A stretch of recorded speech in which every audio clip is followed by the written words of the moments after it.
The brand new hero for Season 2 has been announced. Ramattra will be released in Season 2 December 6th. He's described as a new tank with 2 forms that transform. He has a staff and shield that's a bit more of poke gameplay, but has a nemesis form where he goes in punching. It was described by the casters as perhaps a mix between Reinhardt and Orisa, but I think maybe sounds a bit more like if Sigma had a punch mode. Blizzard always tends to base their heroes' kits around strong connections to the lore and the characters. So if you forget over the years of new characters coming out, it's common to be able to guess at what their kits would be just by seeing how the character's designed, what they stand for, what their perspective is. Ramattra is the resistance of Null Sector, considers Zenyatta his brother and was a monk alongside him, but it's kind of like the evil version of Zenyatta and reminds a lot of the type of dynamic you might expect from X-Men between Mr. X and Magneto. Ramattra is the Magneto to Zenyatta's Mr. X. And since they're both bald, the connection continues.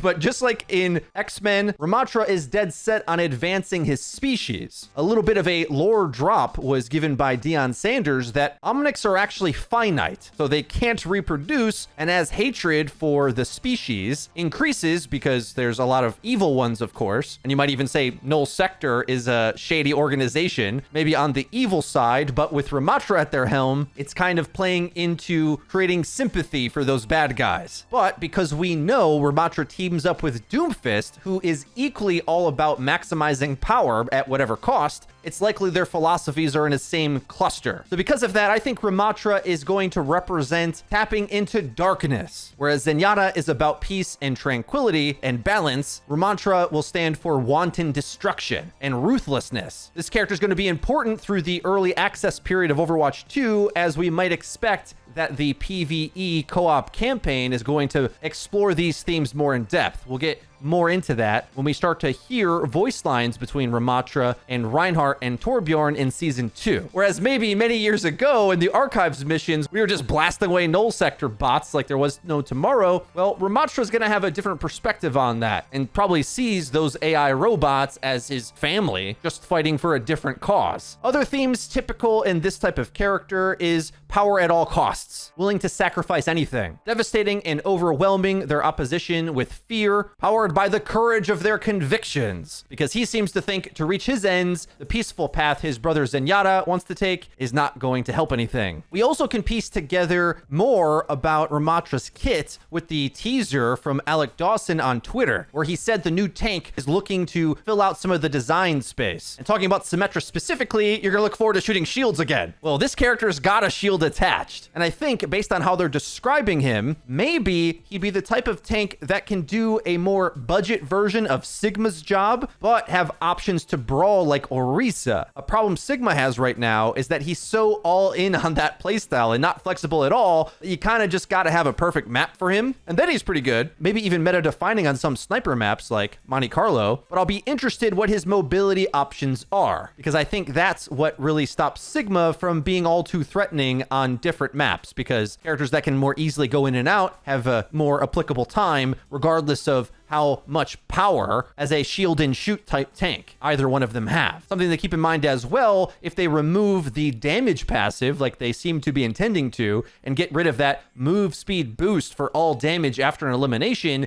a more static style of tank might begin to look better. And as the developers try to pop up the support category, as they've done with nerfs to lots of characters, specifically the flanky DPS ones, and slow down the damage category overall, slower playstyles might start to build up a bit in Season 2, especially if there's aspects of Ramattra's kit that are overpowered. With the other 3 new heroes, Sojourn, Kuriko, and Junker Queen, it was pretty clear that they were rewarding high skill ceiling. So I'm curious to see how difficult his attacks are in all the shooter sense, but also the melee sense as well. In the Overwatch League Grand Finals, for example, some of the Winstons that have the best primal rage mechanics really take their team the farthest, which is a bit ironic since no aim, no brain, I'm a Winston main was a meme for a few years. It turns out it's one of the more skillful things of the entire game, especially with how unique it is. So where do you think Ramattra is going to fit in the roster? Filling out that design space like Alec Dawson said. Let me know in the comment section down below. Again, they said Season 2 kicks off December 6th, but to keep in tune with any other announcements on new heroes and content coming to Overwatch 2,